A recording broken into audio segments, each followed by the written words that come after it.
Hello everyone, welcome to your economics class.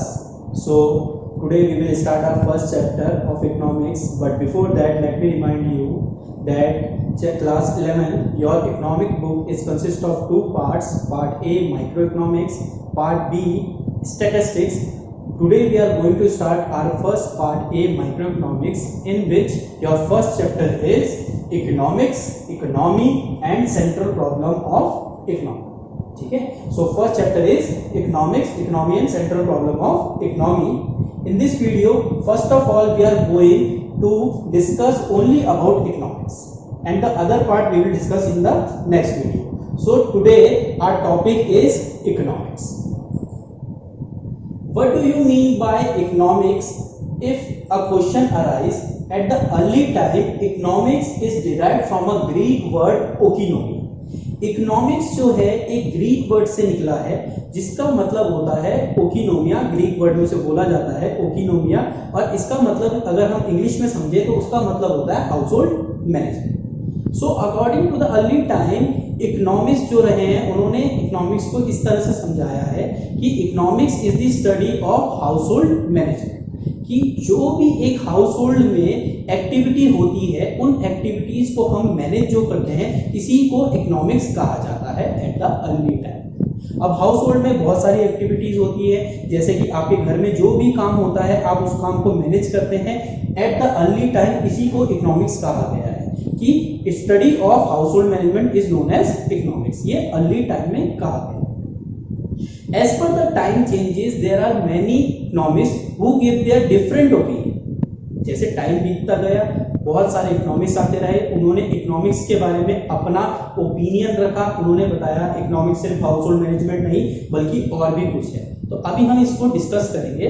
Now first of all let me tell you that the major economics which we are having are Adam Smith. जो हमारे पास major economics हैं वो है Adam Smith, Alfred Marshall, Leon Robinson and Samuelson.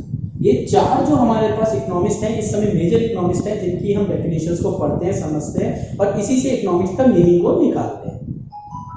So let start our first economics Adam Smith.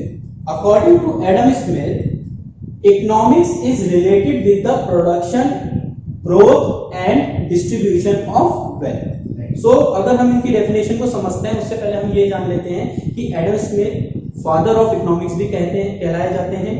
इन्होंने एक book publish करी है जिसका नाम है वेल्थ ऑफ नेशन, और जैसे ही इनका बुक का नाम से ही आपको पता चल रहा है इनकी डेफिनेशन सिर्फ रिलेट करती है वेल्थ से. इनके अकॉर्डिंग इकोनॉमिक्स कुछ भी नहीं, सिर्फ स्टडी है किस चीज की, वेल्थ की. यहाँ पे वेल्थ अगर हम बात करें मतलब क्या हो वेल्थ का, जो वेल्थ का मतलब है आपका यहाँ निकल के आता है प्रॉपर्टी से रिलेटेड. आपकी प्रॉपर्टी, आपका मनी, आपका बैंक बैलेंस, आपके असेट्स, ये सब वेल्थ के अंदर में आते हैं. तो according to Adam Smith he said that economics is related with the production, growth and distribution of wealth. यानी कि एक आम आदमी अपनी वेल्थ को किस तरह से प्रोड्यूस करेगा, उसको इंक्रीज करेगा और डिस्ट्रीब्यूट करेगा अमंग द वेरियस सोसाइटी. यानी एक नेशन जो वेल्थ कमा रहा है, यहाँ पर हम बात करते हैं अगर वेल्थ की, तो यहाँ पे एडम स्मिथ ने जो डेफिनेशन दी है पर्टिकुलरली एक इंसान के बारे में नहीं दी है, पूरे देश के बारे में दी है. तो एक नेशन किस तरह से अपनी वेल्थ को प्रोड्यूस करता है, किस तरह से उसको और इंक्रीज करेगा और उसे डिस्ट्रीब्यूट करेगा अपनी सोसाइटी के पीपल के साथ, अकॉर्डिंग टू एडम्स. सेकंड अगर हम बात करते हैं तो यहां पर हमारे पास आता है एल्फ्रेड मार्शल. एल्फ्रेड मार्शल ने वेलफेयर की डेफिनेशन दी है. वेलफेयर मींस किसी का भला करना, यानी उनके अकॉर्डिंग इकोनॉमिक्स जो है वो भला करती है किसका, सोसाइटी के पीपल का वेलफेयर करती है. तो according to Alfred Marshall it is the study of mankind. यहां पर ये मैनकाइंड बहुत ही ज्यादा फोकस किया था इनकी डेफिनेशन में, क्योंकि इन्होंने कहा था कि जो इकोनॉमिक्स है वो मैनकाइंड से रिलेटेड है, यानी कि ह्यूमन बीइंग से रिलेटेड है. इकोनॉमिक्स की पढ़ाई जो भी करेगा वो ह्यूमन बीइंग से रिलेटेड करेगा और इसके अलावा किसी और से रिलेट नहीं करेगा. It is the study of Mankind in the ordinary business of life with the use of material. यानी कि अगर हम बात करें एल्फ्रेड मार्शल की तो इनके अकॉर्डिंग इकोनॉमिक्स स्टडी है ह्यूमन बीइंग की in the ordinary business of life, यानी उसके लाइफ टेन्योर की जिसमें वो यूज करता है मटेरियल। यहाँ पे मटेरियल का मतलब आता है फूड, शेल्टर एंड क्लोथिंग।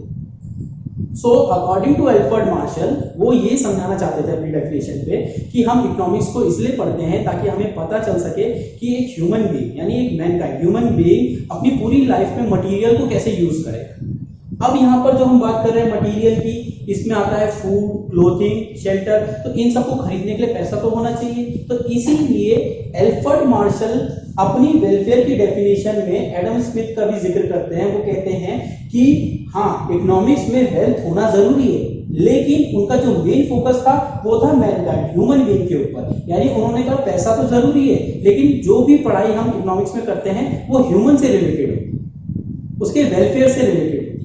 इसीलिए यहाँ पर जो एल्फ्रेड मार्शल था, उन्होंने अपनी डेफिनेशन में वेलफेयर को बहुत यूज किया है ह्यूमन से रिलेटेड। उनका कहना यह था कि इकोनॉमिक्स में हम जो भी पढ़ाई करेंगे वो हम रिलेटेड करेंगे ह्यूमन से, उसके वेलफेयर से, कि उसका वेलफेयर कैसे होगा, use of material, clothing, shelter and fooding. Third अगर हम बात करते हैं, हमारे पास थर्ड जो मेजर इकोनॉमिक्स आते हैं वो आते हैं लियोन रॉबिन्सन। इन्होंने हमें जो डेफिनेशन दी थी वो डेफिनेशन दी थी स्कैरसिटी की। अभी इनकी डेफिनेशन पढ़ने से पहले मैं आपको बता देता हूँ स्कैरसिटी का मतलब क्या होता है। स्कैरसिटी का मतलब होता है लिमिटेड, यानी कि कहा जाता है कि जो भी हमारे पास इस समय हमारी पृथ्वी यानी हमारे अर्थ पे जो भी रिसोर्सेज है वो हमारे पास लिमिटेड है, इसलिए उनको स्केर्स कहा जाता है, क्योंकि वो कभी ना कभी खत्म हो जाएंगे। बट जो ह्यूमन की वांट है वो अनलिमिटेड। तो इन्होंने इकोनॉमिक्स को स्केरसिटी से रिलेटेड कर दिया। इन्होंने कहा ना तो इकोनॉमिक्स वेल्थ से रिलेटेड है, ना ही वो किसी ह्यूमन बीइंग से रिलेटेड है। इकोनॉमिक्स जो रिलेट करती है वो ह्यूमन वांट से और लिमिटेड रिसोर्स से रिलेट करती है। इनके अकॉर्डिंग, इनकी डेफिनेशन में कहा गया है, it is the study of human behaviour relationship between and square में, यानी जो एक इंसान है उसकी अनलिमिटेड वांट्स और लिमिटेड रिसोर्स के रिलेशन के बीच में ही इकोनॉमिक्स को कहा जाता है। इसको ये समझेंगे इस तरह से कि लियोन रॉबिन्सन का कहना ये था कि हम इकोनॉमिक्स इसलिए पढ़ते हैं ताकि हमें पता चल सके कि जो ह्यूमन है उसकी अनलिमिटेड वांट्स और लिमिटेड रिसोर्स का रिलेशन क्या है, इसीलिए हम इकोनॉमिक्स को पढ़ते हैं। ये लियोन रॉबिन्सन ने कहा था अपनी डेफिनेशन। लास्ट जो हमारे पास आते हैं वो आते हैं हमारे पास सैमुएल्सन। सैमुएल्सन जी ने जो डेफिनेशन दी है, he said the definition about growth oriented, कि ह्यूमन बीइंग ग्रोथ कैसे करता है, इसी चीज की पढ़ाई को ही इकोनॉमिक्स कहते हैं, कि ह्यूमन ग्रोथ कैसे करता है। According to his definition, economics is the study of how people and society choose with or without use of money to employ scarce productive resource which have alternative uses to produce various commodity over time. According to his definition, सैमुएल्सन का कहना सिर्फ ये था कि कैसे एक human being पैसे से या बिना पैसे से चीजों को प्रोड्यूस करता है अपने एक लाइफ टाइम पे और उसको यूज करता है। एक तो जो चीजें यूज कर रहा है, जो रिसोर्स यूज कर रहा है वो है स्केर्स यानी कि लिमिटेड, तो उसको उसे यूज किस तरीके से करना है ताकि वो खत्म ना हो जाए, उसे वेस्ट नहीं करना है, और जो वो इन चीजों को यूज कर रहा है इनको यूज करने से उसकी ग्रोथ हो जाए। इस सब की स्टडी को ही ग्रोथ ओरिएंटेड डेफिनेशन में डाला गया है according to Samuelson. So these are the major economist हमारे पास जो थे जिन्होंने इकोनॉमिक्स का डिफरेंट मीनिंग दिया, डिफरेंट डेफिनेशन दी।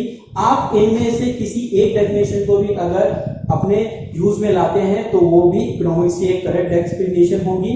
और जो डेफिनेशन पुराने टाइम पे आती थी हाउस होल्ड मैनेजमेंट की, उसको अब हम यूज में इसलिए नहीं लाते हैं क्योंकि यहाँ पे जो हमारे पास मेजर डेफिनेशंस हैं इसने उस हाउस होल्ड मैनेजमेंट को भी कवर कर लिया है। Okay, so in the next topic we will discuss about the economy and its central problem. So at that class we will discuss about the economy first. Okay, thank you.